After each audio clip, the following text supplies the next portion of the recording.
When the right people come together at the right moment, when they care almost as much about winning as they do about each other, they can become the best of the best.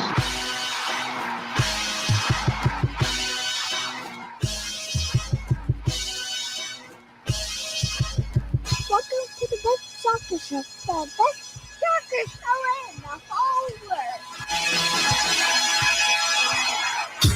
Here we go! It's the best soccer show. Jason Davis, Jared Dubois, live back at home Sunday evening, talking American soccer in your eardrums on Twitter and on YouTube, and later on via a podcast in the future. Hello, future people.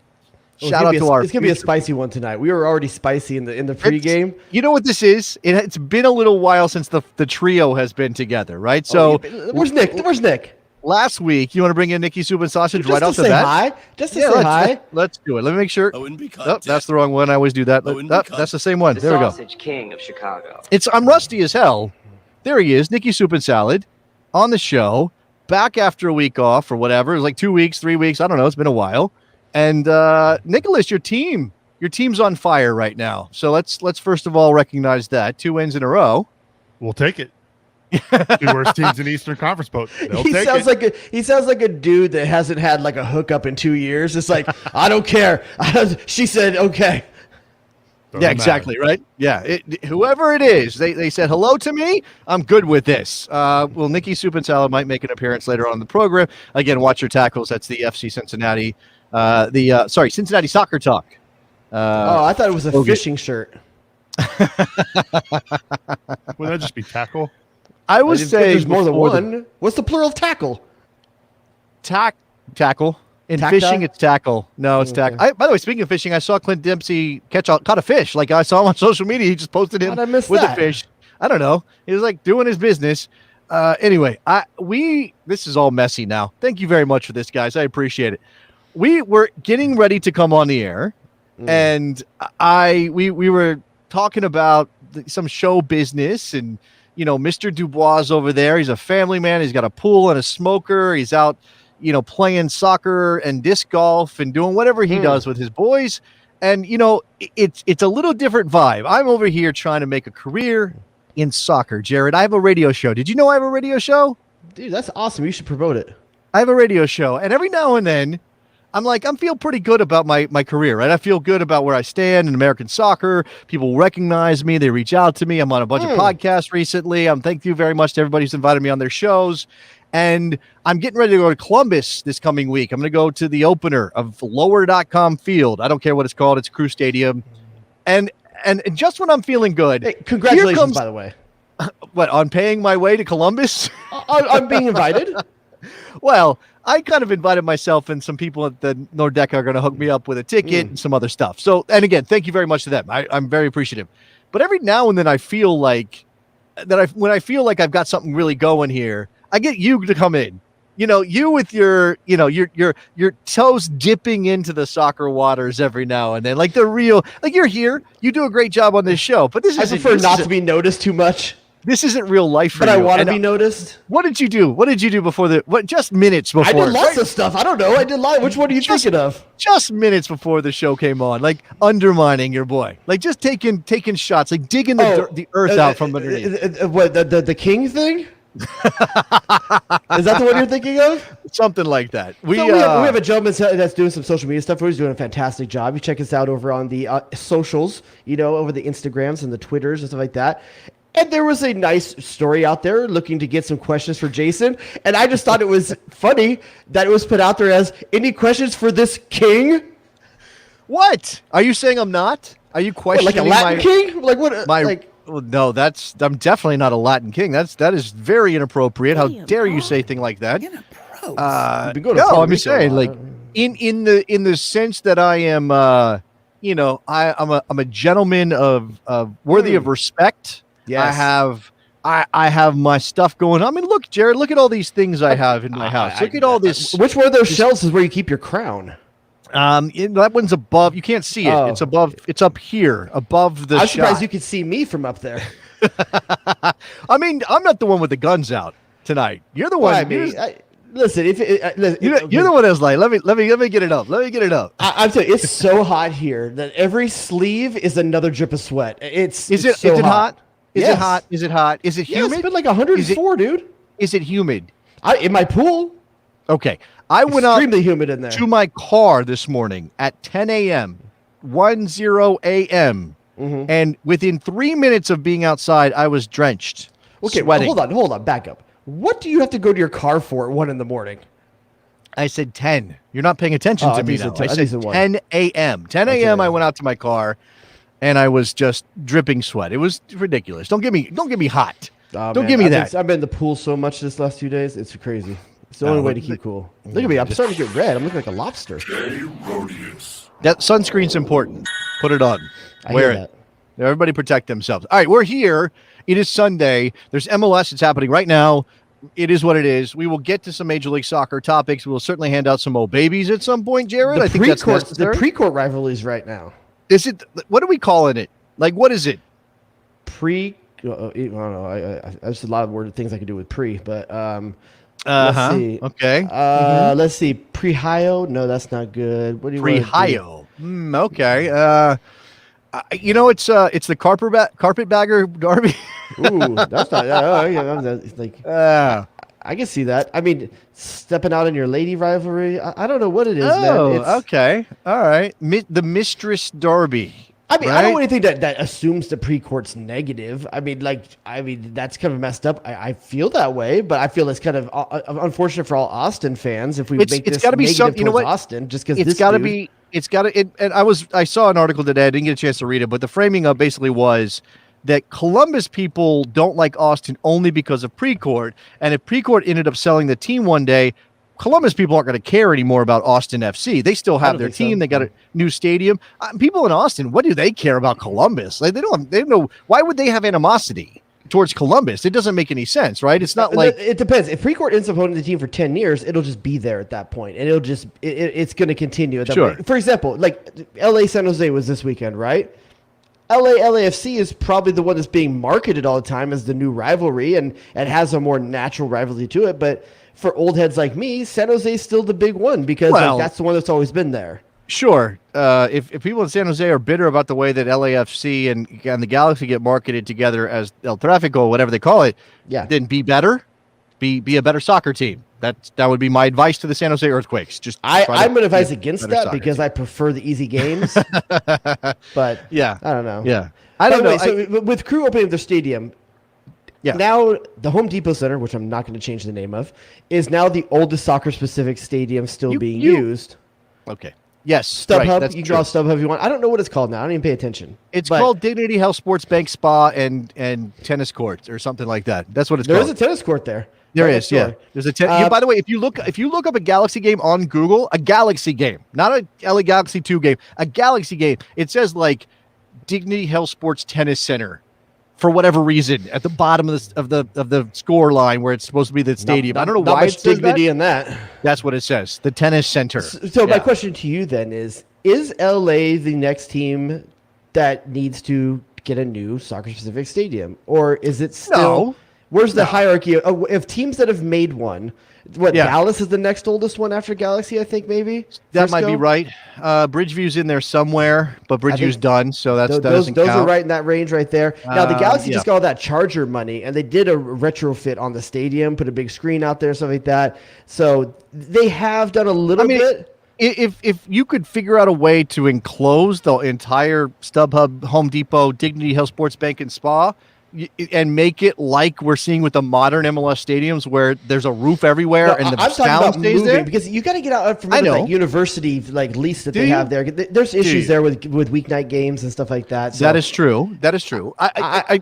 It's your team suffers a bit by location, even though Los Angeles is like the one big city where that really doesn't matter as much. I mean, Bridgeview and Frisco are bad. Commerce City is bad. Still, yeah. But LA is not like a downtown there was city. Columbus, LA, Bridgeview, and Frisco. Those were the 1.0 stadiums, right? I think the 1.0 after that, I'm not sure if there's if there's another one I would put in that 1.0. I think Red Bull Arena was maybe the start of 2.0.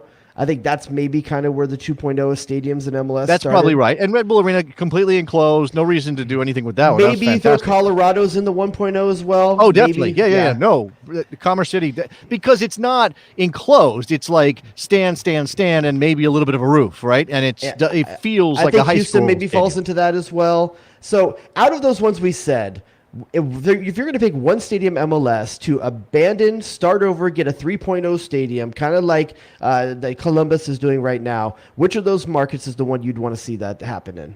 I think Dallas. I mean, well, again, the Fire basically said, "Screw Bridgeview, assume you we're can out." change location as well. Let's assume you can change location as well with. I mean, build it downtown the way that Columbus is doing. Yeah. I think it's Dallas. I mean, I would love for the Rapids, being my family's from Colorado. I would love for the Rapids to be in Denver states downtown. Do you claim? I claim 2 Sacramento. States. No, I was born there. Yeah, I'll claim it. Sure. Okay, I claim Sacramento. I claim the entire state of California. What do you think I am?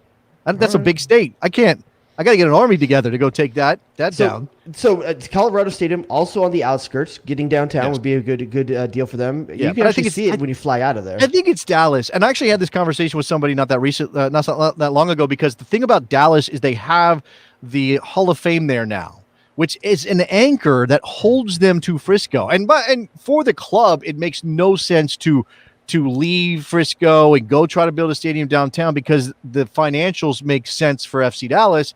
And then we get into what FC Dallas wants to be, and do they actually care about winning or drawing a big crowd, or what are they doing out there in Frisco? So I don't think there's any impetus for FC Dallas to be like, we're out, we're going to go to Dallas, but they should. It would make that club matter a hell of a lot more. I think it's important that the Dallas stadium gets something good too. There are 3 markets in Major League Soccer that are eminently disappointing, like hugely disappointing in terms of how little their club matters in town. Oh, can I guess my match? Can I guess if I can match you? Let's do it. Yeah, let's. Well, you're say Dallas. I know you're say Dallas because hold on. Let me get. I gotta get my stuff together. Okay, Dallas. Yes. New York City. Okay, they weren't on my list, but you can say. I mean, I actually don't put New York City. There's 2 clubs. They cover a lot of ground. I understand Yankee Stadium's bad, and Red Bull Arena's across the river. But no, I don't. That's not one of the 3. New England Revolution. New England Revolution, absolutely. Those would be my 3. So what's your other one? The other one is where the club already said took drastic measures to try to figure out how to matter more in town, and they're terrible, and they just lost to FC Cincinnati in the midweek. Who was that? Toronto? No, that was this weekend. They lost. Sorry. Nick knows. Nick knows. Oh, Nick wants to come on and tell us. Chicago Fire. It's the Chicago effing Fire. It is an absolute abomination. And I know we got besties who love the Fire, and we had some besties out hanging out watching that Fire game with Philadelphia. It's just a disaster that city doesn't matter in MLS at all. Well, it's just anyway. Home of U.S. Soccer. Yeah, one of the great teams of the first 10 years of MLS. I mean, how the mighty have fallen when it comes to the Fire and how they came out the gates in this league. But I agree with you with Dallas still. I'm still going with Dallas for many of the reasons you already said, but also I'm going to throw in there the best academy, actually the academy, excuse me. Well, one of the best academies, one of the best youth soccer hubs in America. In terms of what they do with Dallas Cup and everything like that, the youth movement that's going on there, they need a home for professional sports, that's professional soccer. That's easy that's why they love Frisco. They got all this space to go out there and do all the big, have a bunch of fields and the youth stuff. And but it's not metropolitan. It's a particular vibe for them, is what I'm saying. It's it is. Now, I don't, obviously, because they are good now, and because Houston's a good shout, but they're in the city, even though they're not necessarily downtown. They're downtown adjacent. But I'll say that one club that was on the verge of this, but somehow pulled out of it at the last second. What's the name of the pilot in Airplane? Does anybody remember Airplane? Oh yeah, Winger, Jeff Winger. Is it Winger? No, it's not Jeff. Jeff Winger. That's from. That's from Community. Dang it! It's God dang it! It doesn't matter. The best jokes ever is how his drinking problem joke. If you're young, you've never seen Airplane, go watch Airplane. It's like Jeff Danger or some dumb thing. Anyway, it's a dumb movie. He pulls out, right? Striker. And they flash back to Vietnam. Ted Stryker. Thank you to Jay Lesh pulling it out. Yeah, there you go. Hey, I said Ted Stryker. Philadelphia Union. They pulled out of the dive because there was a time, because they were, if you don't know the geography, Chester is not Philadelphia. It's not even remotely Philadelphia. It is very much Frisco vibes in terms of how far away it is from downtown Philly and the But they have vibrancy a of that. 2.0 stadium. But what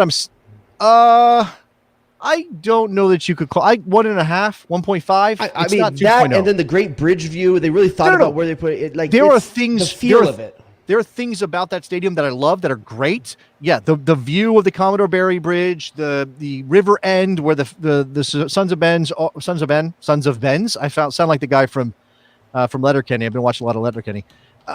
That all that stuff is great, and it's been years since I've been there. But it's a nice little stadium. But what I'm saying is, it's not downtown. It's not in the stadium's district of Philadelphia. And if they hadn't figured out how to get good and use the young talent and use the Brendan Aaronsons, the Mark McKenzies to win something last year and build into 2000, and they got kids we didn't even know were coming. Like suddenly there are kids popping up all over the Philadelphia. How many kids you got?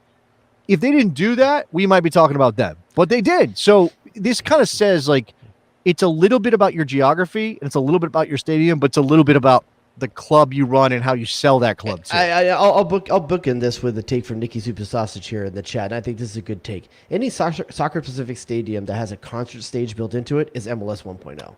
That's a good defining moment. And now, granted, LA's does not have that, but it was the marquee one at the time. They went all in to actually make a soccer specific stadium that didn't have the multi-use kind of thing, unlike Chicago.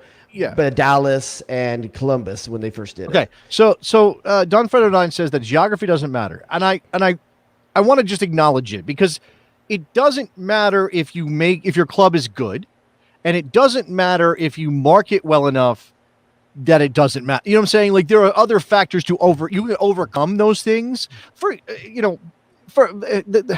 you can overcome those things, but not every club knows how to do that. So geography becomes an issue. And I do think this team barely overcame a logo. What? That team barely overcame a logo. How are they going to overcome a stadium? Who are we Chicago talking about? Fire. Oh, right. No, I mean, it was a desperate thing to leave Bridgeview, to leave a soccer-specific stadium and go like, we're going to go play in an NFL building, where it was like, 75% of the seats are going to be empty. Like that's such just retro thinking. Wild thing. Now, speaking of Philadelphia, you and I intended to come on the air tonight and talk about the great U.S. men's national team homecoming that's been happening over the last week and a half or so. Who are you taking to the dance? All the European-based players, they're done. They got done with the Nations League. Their seasons are over, and they're like, I'm going to go home and visit my fam. I'm going to go back. This is like, the Thanksgiving visit, and everybody goes out and gets real toasty the day after Thanksgiving, night before Thanksgiving. I'm not sure how I feel about this because I felt like U.S. soccer was on a baller level. The baller level is going to like the Bahamas and taking pictures of a room that has a glass bottom and stuff like that. Okay, well, so now I need to know from the besties, right? So everybody listening right now in the chat, everybody who listens after the fact, maybe we'll put a poll out. Would you rather our elite players, all the guys in this picture right here on my t-shirt, if you can't see my t-shirt, it's the shot from the corner when Christian Pulisic is shushing the fans in Denver. Would you rather them all go to the baller vacation, Miami, Barbados, Tenerife, Fiji, whatever it is? Fiji's not is the footballers go to Fiji? I don't know where they go. St. Croix, whatever. Do you want them to go to the baller vacation, or would you prefer them do the homecoming tour? Because that's what we got. We got Weston McKennie in Dallas. We got Christian Pulisic in Pennsylvania. We got Mark McKenzie and Brendan Aronson banging drums in the river end. Come on, that's cool. And also, right? Pulisic did the tour. He went down to the Miami game too. He did go to the Miami. Tyler Adams was in New York for what do you Red Bulls. think? I wish we had prepared a shot of this. What did you think of Pulisic's look? The hat, the shades glasses. on at 10 o'clock at night. I'm with it. Listen, if you're Christian Pulisic, like, come on, dude. Look, first of all, no one's gonna recognize me. I'm in sunglasses, But listen, dude. If you're gonna be that guy, be that guy. We don't have that guy. Is he? Okay. I don't want this to get back. You know what you didn't see? Who you didn't see have a homecoming? Zach Steffen in Columbus. I think maybe they took it a little seriously with his on the logo. He wasn't invited back for the barbecue. I'm sure they would have loved to have had him back. No, look, here's a good point. Don't forget that because of the pandemic, they might have been able to see their family. So you're like, let's go off on vacation. And they're like, no, I got to go see the family. Okay. I'm going to say right now, Christian Pulisic, Weston McKennie, definitely make enough money to take their families on vacation. They could do that, but Maybe they can't. Where are you going to go right now? Where are you going to go? You go to Italy right now. Hold on. You're telling me that if you were those guys, you're in that moment, you have just won the Nations League title in Mexico in a game that people are talking about. You have scaled the heights of European football. You're so good. You're at Juventus. You're at Chelsea. You just won a Champions League title Damn at right Chelsea, I did. right? You're at RB Leipzig, which is on the come up in Germany. Amen. They just hired Jesse Marsch. It's big. I'm balling out of control. You wouldn't show up back home in the Inland Empire. Rub it in my ex-girlfriend's face. Hit that bar everybody is at and be like, I would be like what's the movie with Best Friends with Ryan Reynolds? I'm gonna find out where my high school crush is the bartender at, show up with the Porsche that I rented, and be like, sorry girl, like this is my life now. I would be hella petty. Petty. And you would absolutely be wearing something where you could show off the abs the second you walked in the door, or as necessary. You're assuming I had a shirt on. Well, you might have walked in the door. I might walked in with this one right here, with the guns out. Yeah, guns out, sun's out, guns out. Let's do this. Listen, I get it. You're right. I hadn't even thought about the notion of this, that a lot of these guys probably haven't seen their families. I hadn't even thought about that. That's a good shout. That means we got wholesome kids. We got wholesome kids on the come up. We got kids at 21 years old. I like it. Are going home to see the grandmamas. I think that it's very nice. Now, again, they could still go on vacation. They still got time. It's not like preseason is starting now. There's a little bit of space here before they go. I saw a quote from Weston McKennie's visit to FC Dallas that I thought was pretty funny that I want to pass on to you. I'm trying to find the actual quote because I want to give credit to the guy who tweeted it out because he was doing, he'd gone back to Dallas. By the way, he didn't play for FC Dallas. He just was in the academy at FC Dallas, right? And then left. He wore the jersey as the academy player, No, he did. There's no, I'm not pictures saying of he it. didn't. I'm not saying he didn't represent FC Dallas on some level. It just wasn't. How do you think Juventus feels that he's taking pictures in a Dallas jersey? Like, is that okay? Because that's like being married to your wife and then being upset if your wife's 7th grade boyfriend shows up and takes pictures. Like, you're not. Oh, I'm upset. You're not mad about. You're mad about that. If that dude looks like he's got a big hang down, I ain't cool with it. Okay, well now we're talking about whether FC Dallas does have one of those things that you just said. Weston does. But no, but that's not the dynamic. You're missing the metaphor. Follow along. Okay, Weston is your wife in this scenario. You want to call him Lone Star? I want to call him Long Star. Okay, now we're getting into dangerous territory. Did you find your quote? This is from Ross Fisher, who covers soccer in Texas for the Striker Texas. Shout out to Ross. Weston McKennie speaking to Dallas media for the first time since leaving FC Dallas. So he has never come back and done this before. And he went to Schalke for 4 years before he landed at Juventus. McKennie says that if his dad wasn't deployed in Germany with the Air Force, he would be in the NFL right now. All right. First of all, it's nice not to be able to prove a negative, right? Like, but do you doubt him? Do you doubt him at all? Do you? I think it's very hard to make the NFL. Like, I think it's very hard to make Juventus too. He did that, but I think that you get an inflated sense of what you can do, which is good. I hope he never got a head injury along the way or anything. I love it though. I love the man's confidence. It's on fire. I think he's an amazing athlete. I think he has some of the traits to do it. I'd never seen him play football other than a clip from a Pop Warner game. Right, and we shared it on our Instagram. By the way, if you're not following the Best Soccer Show on Instagram, go do that right now. The Best Soccer Show. We shared some footage of Weston, who shared it himself. Actually, he reshared it. I got some childhood videos of me playing tennis. Doesn't mean I was gonna be Agassi, I have some. I don't know where they are. I think I have some video of me playing American football, and I was blowing people up. I was all over the field. Obviously, you were not kicking playing the ball. I was really I was a decent athlete, but I was obviously not going to be a professional athlete. Now, if you are a professional athlete in one sport, I think it's okay to claim I would have been a professional athlete in another sport. Now, you and I can't do it. Like, sometimes it's like this, like, oh man, if I had only lived somewhere where they had like bobsled, I would have been a boss at bobsled. I would have been amazing at whatever random sport. The Cool Runnings narrative. I mean that, or what's the one where you lay down on the Luge. sled? The luge. Unless you go head first, it's called the skeleton, I think. How do I know I wouldn't have been a badass loser? You don't know. I could have been a badass. Oh, you're a loser, all right. Okay, I don't. This is dangerous now. I'm saying that's different than Weston McKennie, who has reached the pinnacle. Reached the pinnacle of his sport by playing for one of the biggest clubs in the world. It's okay, especially considering the kind of athlete he is, kind of player he is. Like if he was... Chad Ochocinco did it. He said he could have been a professional soccer player. And he wasn't a very good professional soccer player. Oh, you said that, not me. That's a hot take. No, I hope you go on Instagram with that. Chad Ochocinco was a bad soccer player. I mean... Oh, look at Nick. Nick's all pissy because we're talking Cincinnati football and he ain't on. Oh, no. Hey, let's bring him in. It's been a little while. Let's give the man his due. Nick, King of Chicago. Nick, are you going to tell us that Ochocinco had what it took to play soccer? He was a really good, talented player in his youth, right? At football? At both. Okay. He was a really good soccer player. You saw him.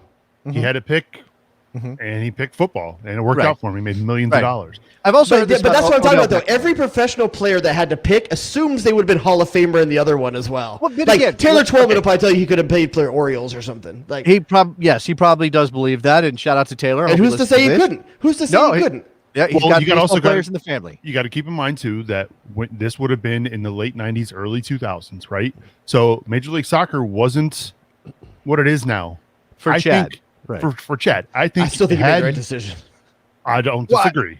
No. He definitely made the right decision. Here's my thing. I think Weston McKennie probably better than Patrick Mahomes at the end of the day if he played football. I'm just saying. Like, how do you know he couldn't be? Okay. He's 6 foot. We established this last time we did a show because you didn't believe that Weston McKennie was 6 feet. 6 feet tall. 6 feet is 3 feet. 3 inches of that's hair. 3 inches of that's hair. You know, that's Drew Brees level. Drew Brees is 5'10", 5'11". He's just a little bit bigger than that. It's kind of small for a quarterback. I don't think he's big enough to, like, body-wise to be a running back, although if he was ingesting 5,000 calories a day and really working out, who knows? Maybe he could be 220. Tight end? No, I think he'd be a good receiver. He might be a decent receiver, although he'd have to even probably slim out from where he is now. I don't know. Right. I think he probably could have been a very good football player. I don't know if he would have been NFL quality, but it does get me thinking. We have had this debate how many times, Jared? What if our best athletes played soccer? I think our best damn athletes are playing soccer. Our best athletes are playing soccer. Already?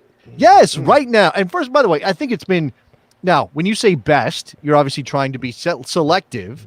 And I have always argued that, you know, the reason you think LeBron James is our best athlete is because LeBron James is a great basketball player. Just like if Chad Ochocinco isn't a great soccer player as an adult, there's no saying that LeBron James... You're not going to convince me that Landon Donovan wasn't a better athlete than Brian Urlacher. You know, Sure. Different kind of athlete for their particular sport. But for what I consider athletic, the ability to run long distances fast and stuff like that, like I think that he's probably a better athlete, you know? But I think we have incredible athletes playing. My point is Tyler Adams, Weston McKennie, Christian Pulisic, Giovanni Reina, Serginho Dest is not American. So you're saying if you pick the right sport, those guys could have transitioned to another sport. I'm saying that the whole thing is stupid. The whole idea of... Well, let's be stupid then. Let's flip it and let's be stupid. Okay, so if the rest of the new class of U.S. men's national team players were going to go pro in another sport, a la Weston McKennie playing in the NFL because he really thinks he could have done it, what sport would they play? And why? Tim Ream would be professional chess player. Which one of these guys is the disc golfer of the bunch? Tim Ream might be the disc golfer. He might be the disc golfer of the bunch. The disc golfer of the bunch. Yeah. I could definitely see that. Okay, I think that John Brooks, he's big for a soccer player. He's not big for a basketball player, right? So see, here's the hard thing: we don't know if any of these guys have hand-eye coordination. We know they're athletic, and we don't know if any of them can do anything with their hands. John Brooks is 6'4". Now, John Brooks didn't grow up in the United States. It's a little bit not my point. But if John Brooks played basketball or maybe volleyball, that Jackie says Marine would have played volleyball. Maybe John Brooks could have been a great volleyball player at 6'4". You don't know. Like, that's pretty. Maybe John Brooks could have gotten 5 and 3 on an NBA team. First of all, at 6'4", he's only playing shooting guard. He's not. Does he got shooting guard speed? He's not playing. He's not playing front court for I'm sure. not sure if he's got the speed for it. I mean, if he was a little bit taller, he could play in the low post maybe or something like that. This is again the point. Like, we don't know how John Brooks' foot speed, which is got to be considerable somewhat to play soccer as a center back. We don't know how that translates to a small basketball. You see him beating a guy on a dribble though, like crossing a guy's ankles. Yeah, sure. Why I see not? him like Tim Duncan. Well, Tim Duncan getting really good at the glass shot. John Brooks isn't Tim Duncan's size. That's the problem. All right. Let me see. I'm going through this list. Okay, here. Gio Reyna. I'm saying could have been a very good tennis player. I could see that. I think Reggie Cannon could have been. Oh, Nikki's giving me the bird. Why did Nikki give me the bird? Totally I don't stole. know. I was going to suggest that one. Well, really? For great Gio minds Reyna? think alike. Yep. There you go, Gio buddy. and tennis. Okay. I'm thinking Reggie Cannon, maybe a tennis player, but I also think Reggie Cannon could have been a decent baseball player. There's a lot of eye hand there. This isn't new class, but I'm going to say DeAndre Yedlin could have been a track star.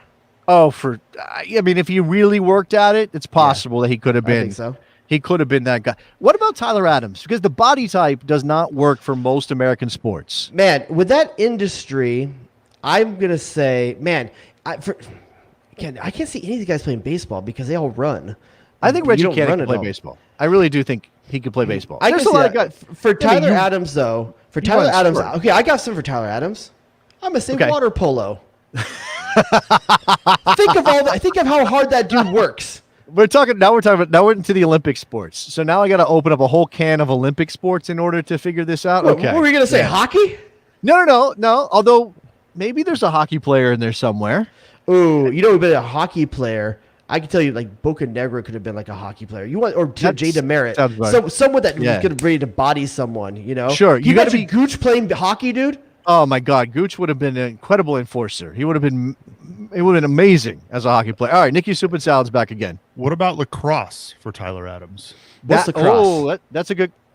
Okay. All right, you're a West Coast. They play it on the West Coast, like Stanford plays it. Somebody plays it out there. Okay. It's really mainly a. Isn't that really soccer with a pole in your hand? Kind of, yeah. It's kind of like that. It's more like handball. Handball. It's kind of like that. I play that sometimes when my wife's out. Oh no! See, you're not allowed to do those things, man. But I have to do it quick sometimes. Okay. Tyler Adams is an interesting one. Lacrosse is a good shout, though. I could see you killed Nicky Soup and Salad. You murdered him right now. That's why we need him on the show. That's my favorite thing. For those of you guys, if you come in at the highest level of the Patreon, and you get behind the scenes access, you get to watch all the cameras that are going on. You can just watch Nick all night during the show if you want. So get on the Patreon, guys. Even when he's not on the broadcast, Nicky Soup and Salad is on camera. You can see him right now. I mean, you can see him flip me off earlier. Yeah, he did that. He did that earlier. All right. Have we tapped this resource? Okay. What do you think of this one? Zardes for track? No, I think Zardes would have been a good wide receiver. I think he would have been. I agree with that. Actually, I agree with that. I think Zardes could have played wide receiver. That would. I think he's the kind of guy that not just is he a decent athlete, can run a little bit. I don't know about his hands, whatever. I guarantee you, Gyasi Zardes would have busted his butt to run the routes as crisp and as clean as anybody in the NFL. Here's my problem. Here's why I think we haven't succeeded as a soccer country. Because can you think of any player all time for the U.S. that you could see being a starting great point guard in the NBA? We don't have anyone that has that kind of creative mind and passing mind. I don't think we've ever had like a true elite point guard mentality. I'm going to disagree with you. Who is it? I think that if he had chosen the sport, okay, so obviously, it's a matter of when you start really caring. Like, for example, Tim Howard played a lot of basketball, right? And maybe Tim Howard could have been a pro. We don't know. I mean, that's actually one we could have gone. He's not one of the new class, but there. Yeah. What about and size is a factor. Don't get me wrong.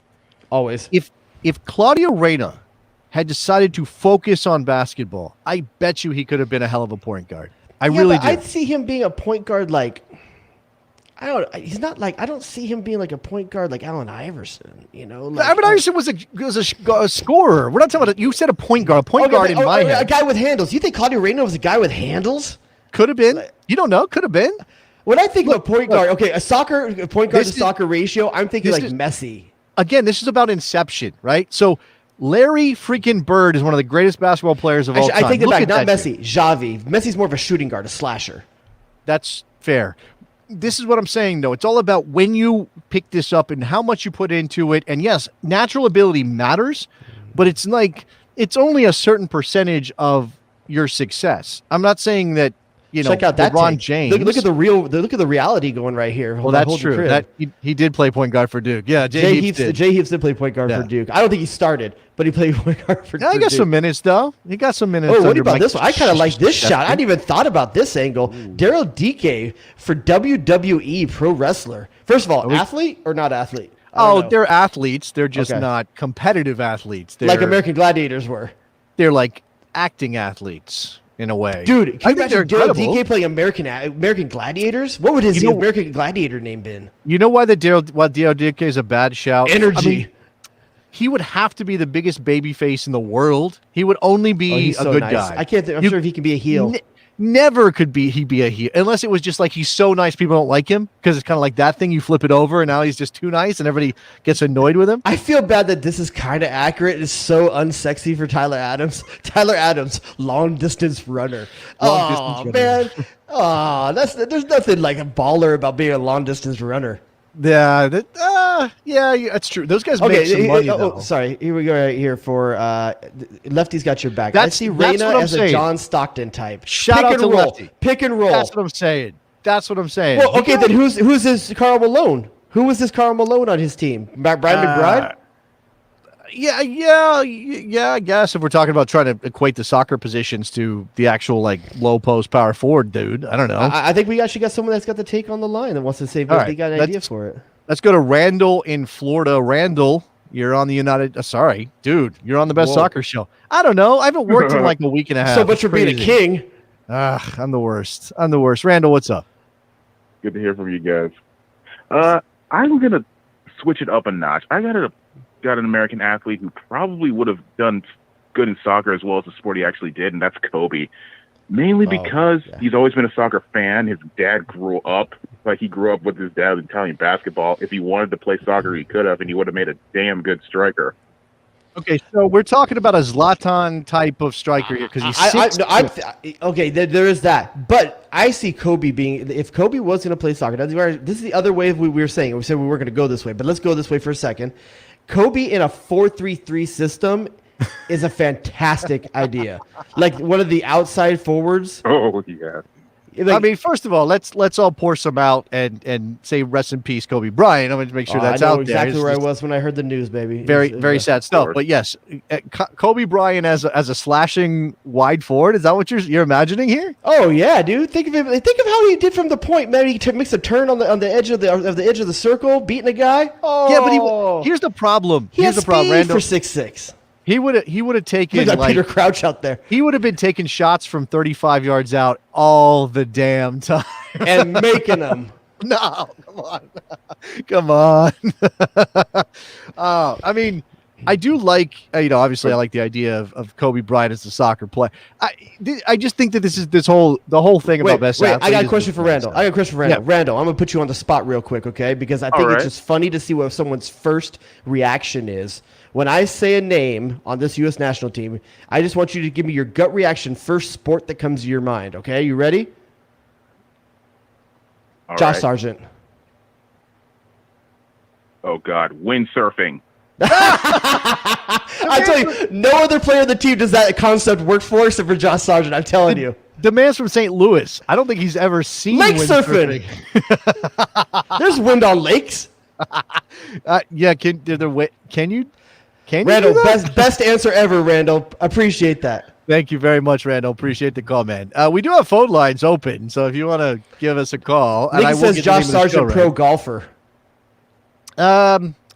Okay, maybe. Oh, pro golfers are jacked now. Do you know that? Pro golfers I saw that dude that won the U.S. Open, dude. That dude is thick. Freaking huge. Like, it's like, no, golfers are supposed to be skinny dudes, like named Davis Love I think Josie Altidore is the new body type for golfers. Yeah, that's probably about right. Yeah. Speaking of Josie. In his prime. You guys keep it coming. That's football potentially. That's linebacker. I want to get to a question for you. So your boy, the guy you were so high on the LA Galaxy signing before last season, the guy you were so jacked up to see come to Los Angeles finally after so many years of messing around, would he come, would he not? Chicharito Hernandez scored again, and the man looks good. I mean, let's just be honest about it, right?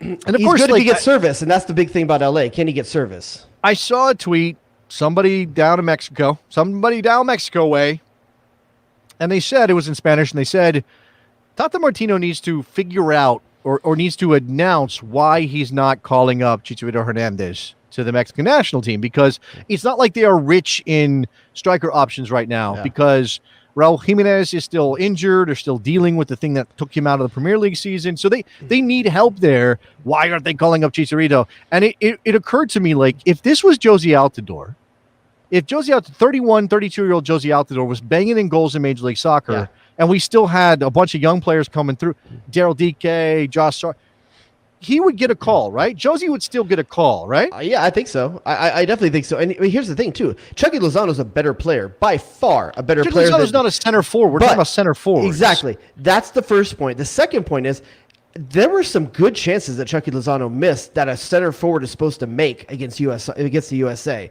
There's a couple balls that came right through the middle that he kind of whiffed on. This is exactly the point, right? So Tata Martino is going with a false nine or a player who's not a natural center forward in that position because he doesn't think he has better options.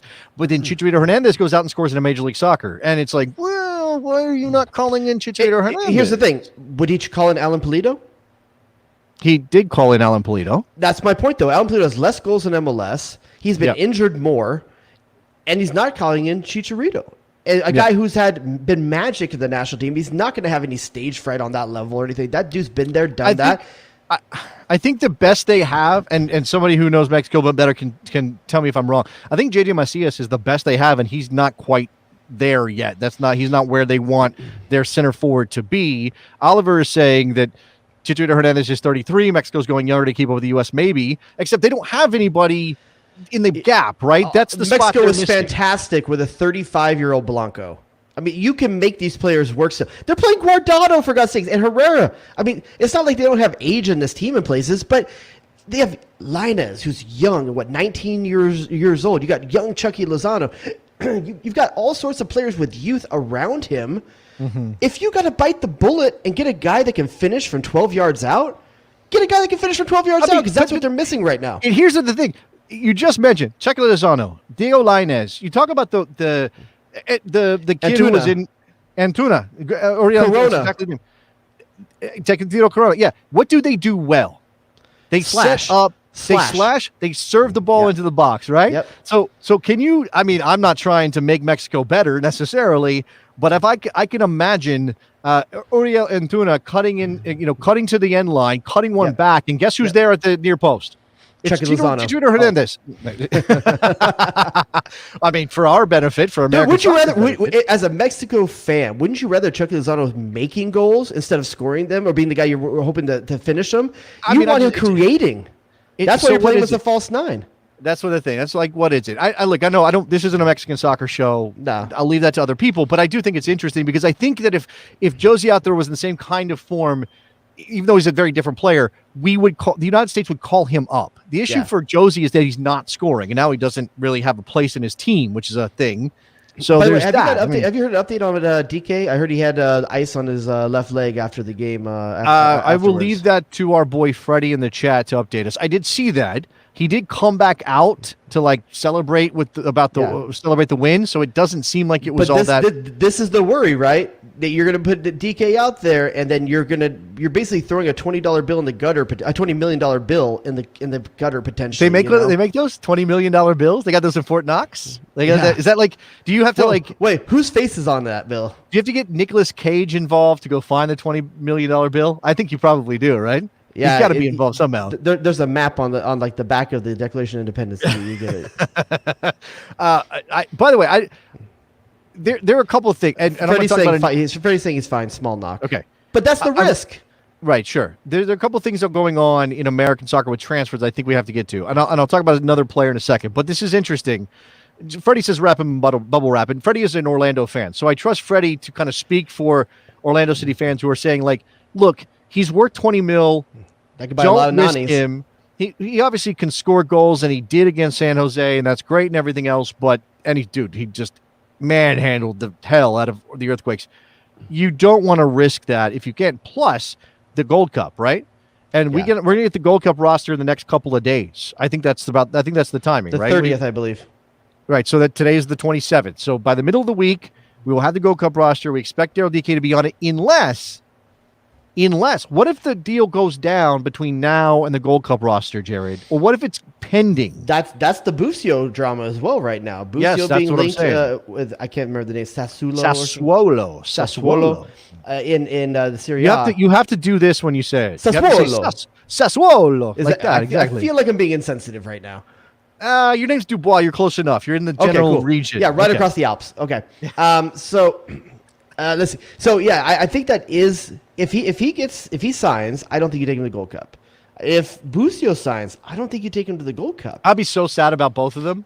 I'd be Me so too, sad. because here's the thing that is really becoming apparent with Busio is this is the potential answer to the set piece problem that we've been talking about. It's that. Now I do think there's still a question of so he is more the Jackson Ewell type player than he is the Tyler Adams type player if you put him in the defensive midfield number 6 position, right? And I don't think he's creative enough to play higher up the field, but I don't know the defensively is the question, right? I don't know. Do you give him one of those spots? And I believe, if I remember correctly, the Polito goal this weekend was made from a Busio win in midfield and played it through to him. If I remember correctly, which is the thing that you think about when you think of Busio, is that making that play, defensive play in midfield, and instantly distribution forward and unlocking something. I do wonder about his ability to defend, and I think you would have to cover. You have to help him a bit, and in Major League Soccer, maybe it's not quite as much of an issue. I don't know. So Dan says, I can't picture Busio in Serie A. I think he'd struggle for a while. I actually don't think that's true. I can't speak to Sassuolo, right? I didn't do my scouting report to see how they play, and every team in Serie A is not the same. But I think if you protect him, if you give him a partner in midfield, if you give him a two-way midfielder who's going to help cover defensively, I absolutely can see him pinging balls all around the park. But here's the other thing. We thought Weston McKennie was one thing, and then he goes to Juventus, and we find out he's something else. You know, that's true. We don't know what the ceilings are because we're only seeing him being played in one type of formation and team here in MLS, which oftentimes is kind of holds players back a little bit creatively in favor of being tactically sound. We know that about MLS. That's kind of what American coaches do. That's why Tata Martino was such a revelation when he came to Atlanta because he played an entirely different way and allowed players to take chances. So maybe Busio is more than that, and we don't know it yet, and we'll find out when he gets out there. Again, so he's small, which doesn't necessarily mean you can't be a great defender. N'Golo Kanté is a good example of that. Tyler Adams is a good example of that as a number 6. But, he is not – I don't know that he's a space eater. I don't know that he's a guy who breaks up a bunch of – But this is why you want to see him in the Gold Cup. This is why you want to see him in the Gold Cups. You want to see him in a different non-Peter Vermees setting. Not that there's anything wrong with it, but it's only one style. You don't know what he's being asked to do day in, day out with Peter Vermees. So in Kansas City, he's in a 4-3-3, but he's in a 4-3-3 with Roger Espinoza, who will take your head off if he gets the chance. Work around him. Yeah, and then Felipe Hernandez, Felipe is a 23-year-old Colombian who also, Colombians aren't known as well. I guess it depends on what kind of Colombian you are. Here's the pick of poison for you then. Okay, there you go. Better backup to Tyler Adams, Jackson Ewell or Busio?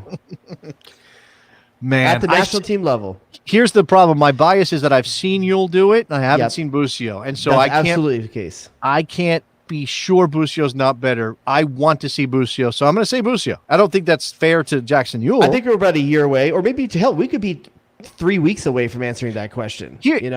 What I'll say is that Busio doesn't need to be the backup right this second. Okay, I think you can get by with Kellen Acosta. I think you can get by with Jackson Ewell in spots. I think you can get by with a couple other players. Maybe Johnny Cardoso comes good and he's the guy. Even though I think Berhalter thinks of him as a player higher up the field.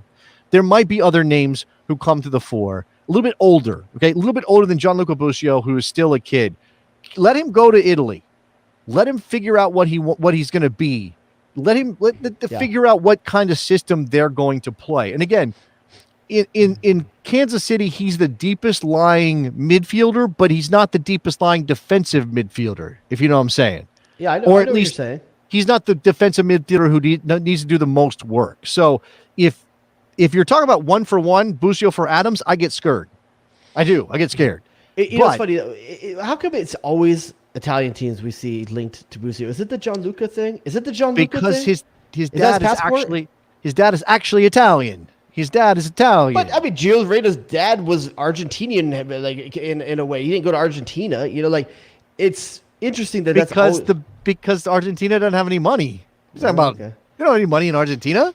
Everybody wants to go to Europe. But it just seems like he was always going to go to Serie A. Well, I do think that it makes it easy. I don't know how I remember with Brian Reynolds, they had a problem because there were not enough foreigner spots open at Roma, and they had to work out a Italian deal. passport actually works that way in Italy? It might mean that he doesn't have to take up a foreigner spot in Italy, which would be much easier. So yeah. Okay. Leon Flach is another suggestion here. And by the way, let's not forget about Luca Del Torre, who apparently said he was left off the Gold Cup roster, the Gold Cup big roster, because Berhalter intends to have him ready for the qualifiers. Like, Well, I think it was also at his request because he wanted to be at Heracles. well, that I'm sure that's part of it Heracles, too. or whatever you say it. I don't know. Heracles. Say it Heracles. Okay, if you say so. But here's the crazy thing right now. We just had a pick your poison between Yule and Busio, but we could easily have substituted Flach or Eric Williamson into those. Yeah, and I'd like to see Eric Williamson's Williamson. probably my number one, even before Busio, that I want to see at the national team level right now. And I know all the Philly fans are gonna tell me I'm crazy, but Williamson looks like the package is ready to go. Yeah, I mean, he had It's some only nice. one season. That's tough. It was half a season, you know. But Well, he had a nice run into 2019 into 2020. Then, but this is his breakout year, though. well, I suppose you could say that, but it's not like he just showed up. He's been getting starts for Portland for a while now. So, I mean, again, it's a matter of the tactical fit, because you can say, well, he looks really good in Major League Soccer, but then how does he work? And we've already established, like when we had our most essential MLS player, US men's national team player discussion last week, and for some reason, you said Sebastian Lletget and got everybody all worked up. When Haters.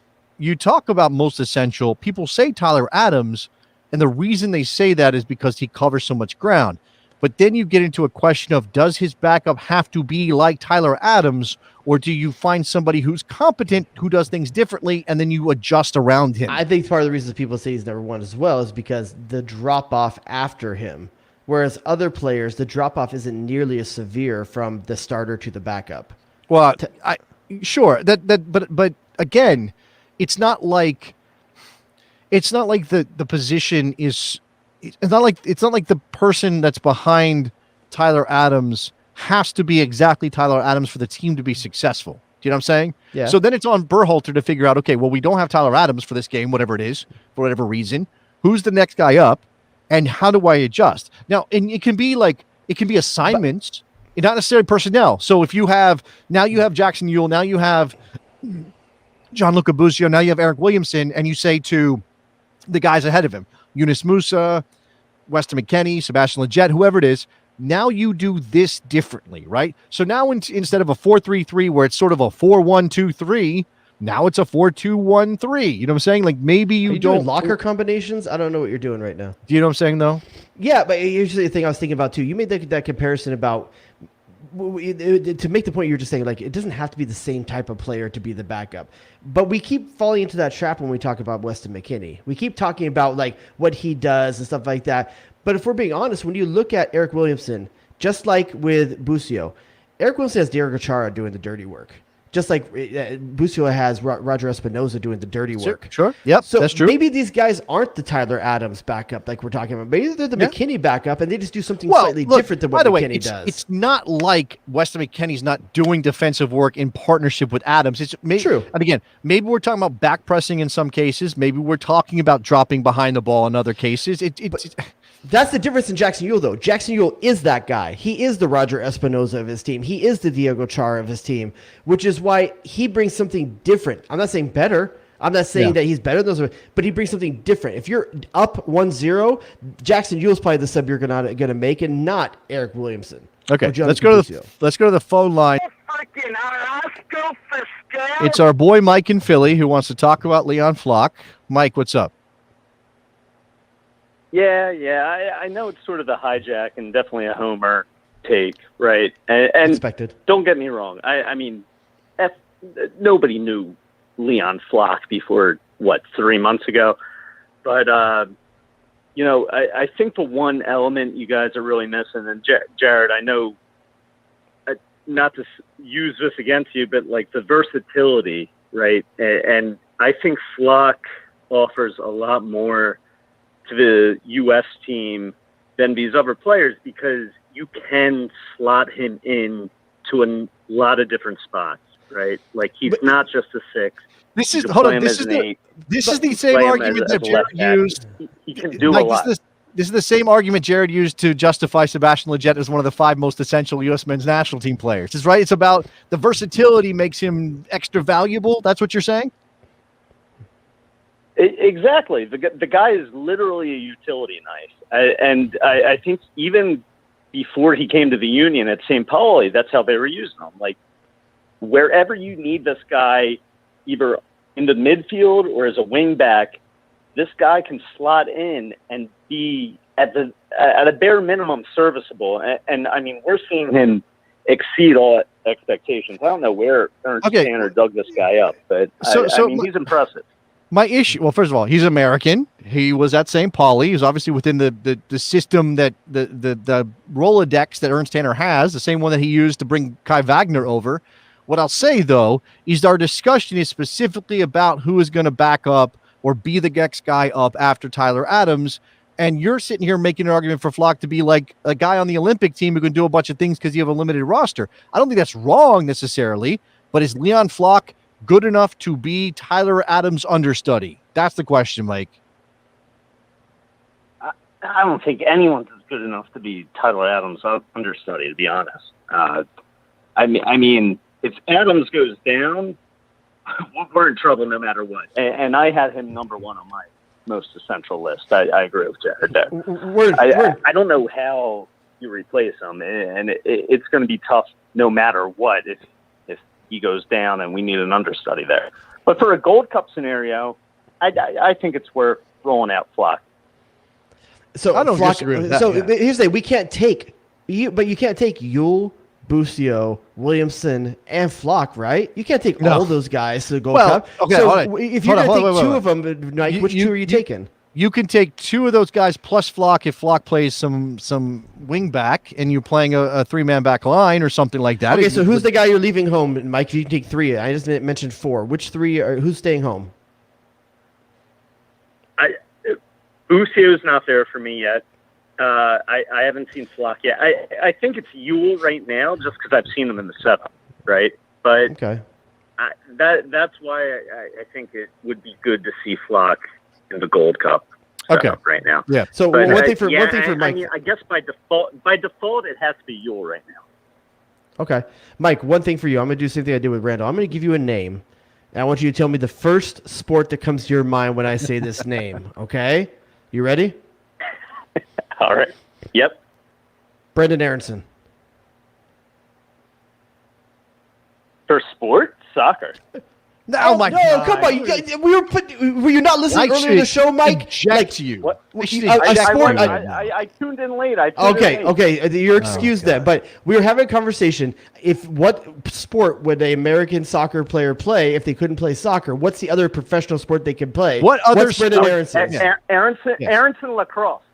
Okay, that actually was what I was thinking too. Okay, yeah, well, yeah, he's a Jersey kid. John Fredo's saying skateboarding. I don't know about that, but maybe. Well, he's got the hair. It's the hair thing that makes him seem like a skateboarding type of guy. Break dancer? He doesn't have the skills for break dancer. Come on. He does. He looks like a b-boy from the '80s. He absolutely does. Charlie Davies would have been the break dancer. Which one of the current generation of U.S. men's national team players would be the best professional cornholer, Jared? Which one?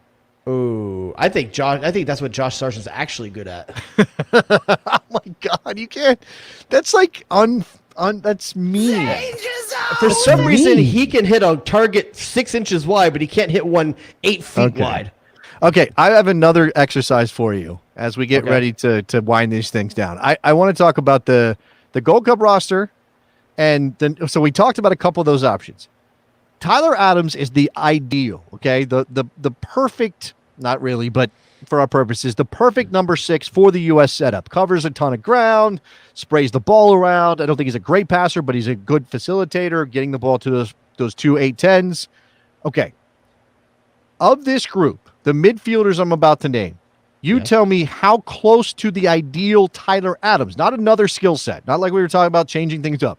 Tyler Adams is a 10. You tell me how close each one of these players is to the Tyler Adams ideal. You ready? Okay, but a lot of these players are young still, but okay, I'm sure. Okay, no, but if you don't know or if they're too young or they're improving it, by the way, I just want one point of clarification. As good as Tyler Adams is as the job, or does the same role? Which one do you want me to rate? Tyler Adams, at Tyler Adams' level, doing Tyler Adams' job. Gotcha. Okay. Okay, ready? Yeah. Leon Flach. 6. Whoa. Tyler Adams is a 10, right? Woo! You're gonna let some dude that's only been just came on the scene a few. He's got way more to prove. It seems what? High. Seems high. That's high. Seems high. Okay. Okay. You're setting the bar. You're setting the bar. That's a curve. You're dragging. Gianluca Busio. 6. Cole Bassett. By the way, there's gonna be all the midfielders. Okay. 4. Johnny Cardoso. Johnny Soccer. 4. Caden Clark. Not the same job. Doesn't do the same thing, but still rate him. That's a weird one because I don't know how to rate him defensively because that's what you're rating Tyler Adams. By the way, we should mention Caden Clark officially making the move. Did we already talk about this? No, we didn't.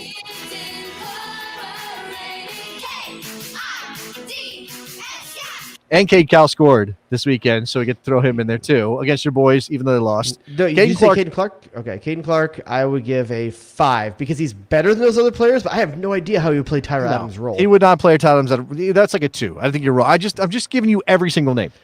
Julian Green. 3? Okay, Sebastian Lletget.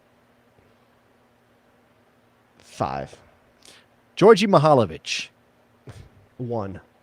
Moses Nyman. 1. Oh, wow. Andres Pereira. Ooh, 6. Kellen Acosta. God damn it. You have to go higher than 6 for Kellen Acosta. I feel like I have to, which sucks. This is where my first ranking did kind of mess me up. Just say 7. Just say 7. God dang it. 6.5. Can I do halves? No halves. Okay. Memo Rodriguez. 4. Memo's an 8-10. He's not going to do it. Christian Roldan. 7. Hassani Dotson. 5. Tanner Tessman. Ooh, I like Miss Tanner Tessman, but he's just not the same role as all. 3? 2? Somewhere 2. Eric Williamson. Oh, man. 7. Oh, my God. Wow. That's the because girl he's that like out of those out of the Busio, Yule, and all those guys, Flach. That's the one I want to see the most. And I think but Eric Williamson is the girl on the other side of the room. You do not know her. You just know she looks good from far away. That's all you know. It's love at first sight. Oh, 7. Ugh. Jackson Yule. It's the last one. 7. Wow. Okay. I think because he's the most like him. That's the only reason I give him that high. He's the most like him. I think your grades are. Okay. This Very is what you do all the time. I just went on a limb and rated every single one of these guys. You didn't say anything about any of them. You're right. Leon Flach, 5. Gianluca Busio, 5. Cole Bassett, 3. Johnny Cardoso, 4. Caden Clark, 2. Julian Green, 4. Sebastian Lletget, 6. Georgi Mihailovic, Sebastian at 5. Georgi Mihailovic, 3. Moses Nyman, 4. Andres Pereira, 5. Kellen Acosta, 6. Memo Rodriguez, 3, 2. Christian Roldan, 5. Hassani Dotson, a 4. Tanner Tessman, 4. Eric Williamson, 5. Jackson Yule, 6. That's so my no numbers. one got a 7 in your rankings. Nobody got a 7. 7. No, nobody got a 7. No. I just think that he is Tyler Adams is here and everybody else is way down here. I mean, it doesn't mean the team can't be successful. It just means that you have to figure out a way to play without him. And we are going to have that issue at some point. Tyler Adams hasn't been consistently healthy enough that we can be like, it's in ink. Every single time we play a qualifier, Tyler Adams will be there. That's not how it works. I would expect at least one game, maybe even 2 games a window not to have Tyler Adams. No, absolutely. All right. So before we get out of here, a couple minutes left. Got to give out some old babies. Nominations are open. I know the people in Philly, all of our Philadelphia fools, are big on what Jacob Glesnes did. Who else, Jared? Who else? Philadelphia. Quinn Sullivan.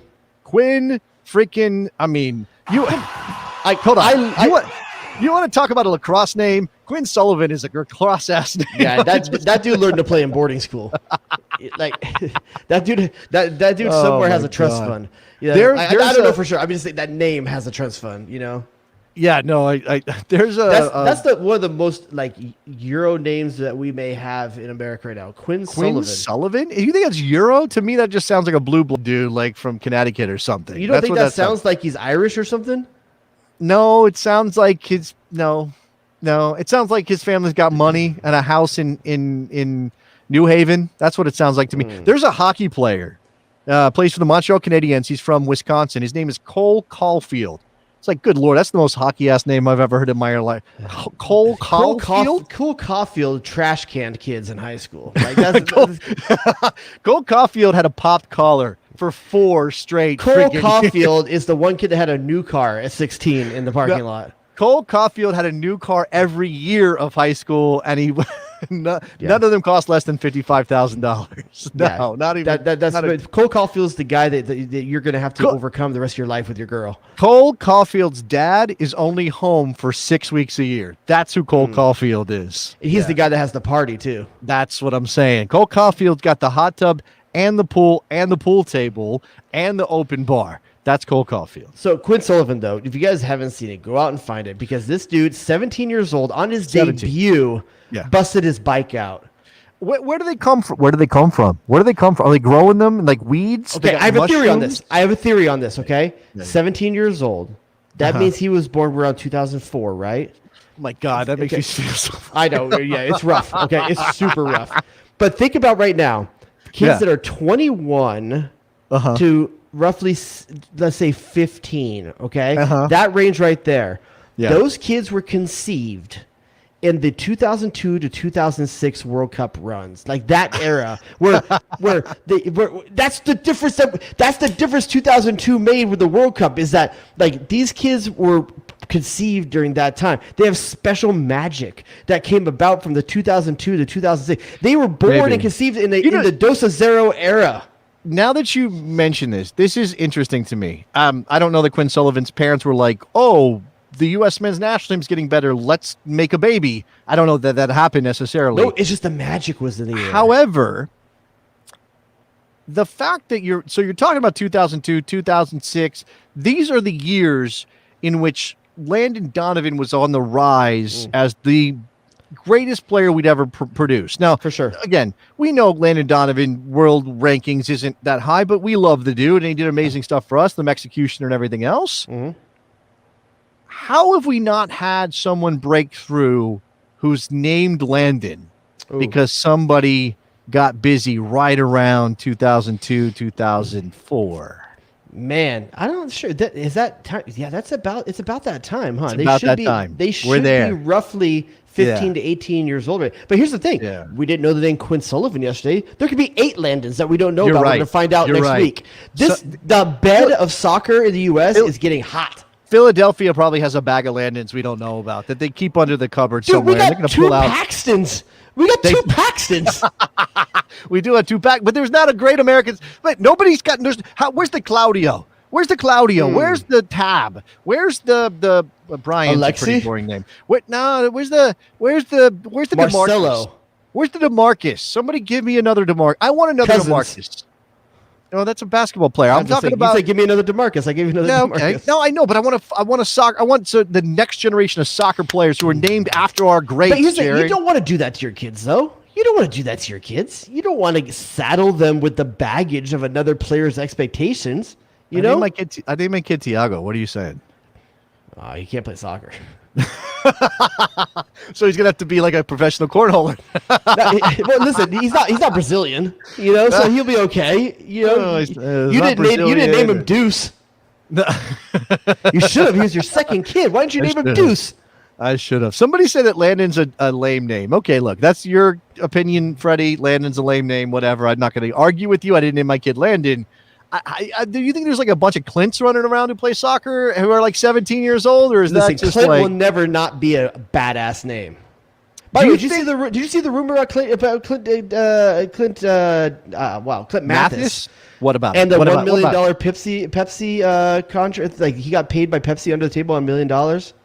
No, he was in the what? chat earlier. Someone in the chat put it in there earlier that he has said. Now I don't know what the reporting on this is, but if someone in the chat has the link, put it in there. And I apologize if I'm speaking out of turn, but someone put it in there earlier that he has said that he got paid under the table Pepsi money to do what? Back in the day to make it give him more money when the league wasn't paying him much. Oh, you're talking about this is like Inter Miami scandal stuff. Like he was getting extra cash on the side. But what was he doing for Pepsi? Unless he was drinking a lot of it, and that explains the way that Pepsi is. Dude, Sierra Mist was a huge sponsor of the league back then. That's true. Okay, I wouldn't be surprised. By the way, Stefan, that is inappropriate. Damn, dog, that's inappropriate. That is inappropriate. We do not know. Ooh, there was the England thing. There could be English one too. There was the England thing. Okay, I'm not going to get into paternity. We're not doing that. We're not doing that. Yeah, Giovanni Reina is named after Giovanni von Bronckhorst. So we do have that going for us. There might I be guess. Jared in San Diego. I don't know about. That's not. You wouldn't get drunk until you were 35. You didn't do anything untoward. I did make a lot of bad decisions. That's how lame I am. I made bad decisions without alcohol. Oh man! All right. This was a mess. I enjoyed it immensely. Do we have any? I always forget. We don't have any new reviews. Don't have any new. I just went and looked. We have not had a review since May 24th. So get on it, Why would you besties. say that out loud? Come on. Yeah, don't. Yeah, well, and give me something to talk about at the end of the show each week. Look how crisp and clean his picture is right now. It's beautiful. Oh, it got gorgeous. It's you know what? White. It's like he's in a safe room or something. He's got the old logo. The old FC logo. That's Cincinnati logo. That's the mojo. He looks like he's in that room that Willy Wonka shrinks people in. The TV room. Yeah, the furniture's all white. The walls are white. Yeah. Yeah, it does look. The desk is not white. It's just the light reflecting off it. It's a wooden desk, but I can't believe I didn't have any negative reviews this week for people like with my legit take. I think we mentioned it already. I think still the last review is us being called MLS Apologia. Oh, I wasn't going to read it. No. Yeah, we acknowledged it. Shout out to that guy who has left a negative review on every single podcast in American soccer, period, end of story. So shout out to you. I want a thing like that, though. I want to have a thing where, like, that's what I do. Like, I want to be a negative thing. That's like being the guy that has a snake at the beach walking around. Spread joy. No, spread joy. Don't spread. The dude that has a parrot on his shoulder. Like, I need a thing like that. You don't be that guy. Throw in a unicycle and I'm in. Put a unicycle in that mix and let's do this. I'm excited. We're going to do a bonus show, correct? Yeah. I mean, as far as I'm aware. I'm very excited in the bonus show to bring up some disc golf with my man, Jay. Oh, no. Did you see? Did you see, Nick? Something incredible. Are you in? Are you in now? Are you full in on disc golf now? I'm not full in, but what I saw was pretty damn remarkable. Nick's never been full in. I saw a couple of disc golf things this week, but I'm going to just go ahead and rain on all the parades later. It's okay. I'm not going to do that. We'll talk about disc golf. If you want to get the best bonus show, patreon.com/the best soccer show, sign up, get a little bit. We got a couple of new people in the mix. Let me see if I can quickly pull them. I know we're going long. You say welcome to him in the Slack all the time. It's always nice to see that we're getting new blood coming in there. Yeah, but I want to acknowledge them here on the main show because I think it's only appropriate. So shout out to Alex, who has joined us recently, John, who has joined us recently, and I think those are the two in the last couple of weeks. Oliver, who's been in the chat all day today, he joined us a couple weeks ago. And by the way, Oliver is like our top #1 draft pick. You know why? Because he works in a brewery, and that's very popular in our Slack. He's posting pictures of like the makings. The beer is happening in Dude, Oliver's. It's like Slack porno for our guys in there. Like they're all learning about like, what do you use to ferment there? What's your hops? Another reason to jump in on the Patreon. There is a beer sharing group. Bestie's beer. Was it called Beer Club? Something like that. No, Bestie Beer Night. beer night. Everybody, Which is coming up on the 3rd, but you can't get in for this one. July 3rd, No. seltzer night, actually, this time. because Jared requested seltzer night. And shout out to Freddie who sent me a couple of seltzers, even though I don't think I'm going to make it. I'm going to be in Columbus, so I'm not going to be able to do that. But very cool stuff happening over there. There's a travel group. There's people just talk about whatever, asking for advice, and I think we're making matches. Are we making matches yet? Is that happening? Is there No? hookups? I don't think so. Dude, I think everybody's do we get to spoken for it. claim the name of the child? Can we hook up Justin? Can we find a way to hook up Justin, like through the Slack or through the besties somehow? Okay. No. Oh my God. Supporting owner Kit. Don't Whatever put his name is business down- out there. But I may not want it. He might not need it. He might be up to his eyeballs and booty, and we don't even know about it. That is true. He could be up to his eyeballs and whatever it is that you said. All right, we Treasure. have to go. We do have to go. Thank you everybody for listening. Patreon.com/thebestsoccershow. Ratings, reviews, subscribe in YouTube, and see you on the bonus show. We'll talk to the rest of you next week.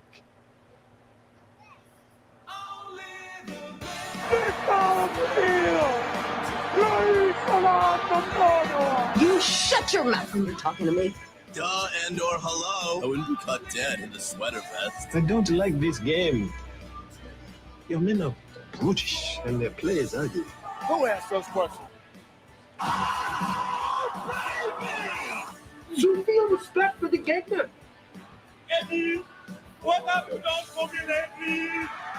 The horror show. What are we doing? Oh, it's incredible. I wouldn't be caught dead in the sweater The vest. sausage king of Chicago. Jay Rodius.